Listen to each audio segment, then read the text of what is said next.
Pas assez de mannequins noirs sur les podiums, qu'à cela ne tienne, voici la Black Fashion Week. C'est une idée lancée il y a 2 ans par la styliste sénégalaise Adama Ndiaye. Un événement pour promouvoir des créateurs et des beautés souvent oubliées. Nathalie Sarfati, Massimo Bulgarelli, Nicolas Dalban.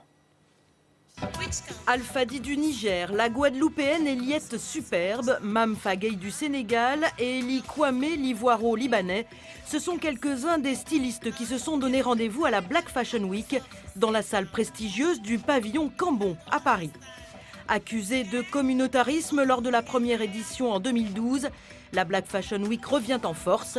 Sa fondatrice Adama Paris est plus militante que jamais. Pas assez de mannequins noirs sur les podiums et un racisme rampant alimenté par les déclarations de certains designers qui disent prendre des mannequins caucasiens pour des raisons esthétiques. L'esthétique est seulement caucasien. C'est ce qu'on veut nous faire croire que voilà, quand c'est joli, ça doit être blanc.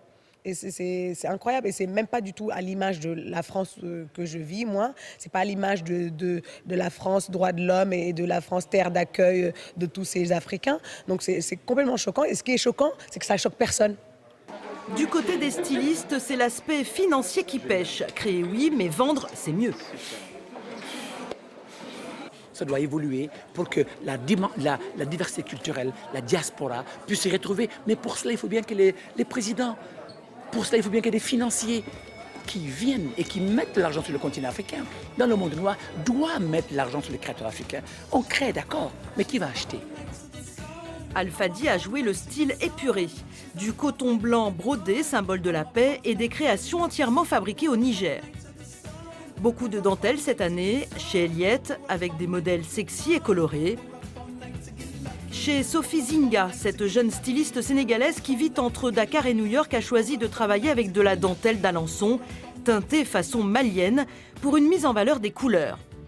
Beaucoup de talent pour Sophie Zinga, qui estime manquer de visibilité.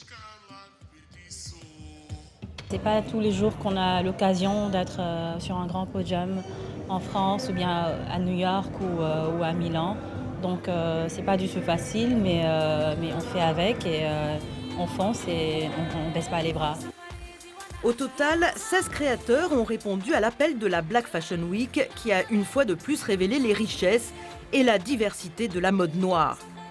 Le public a répondu présent et a apprécié. Espérons que cela motive les financiers pour qu'enfin la création afro-caribéenne puisse se développer comme elle le mérite.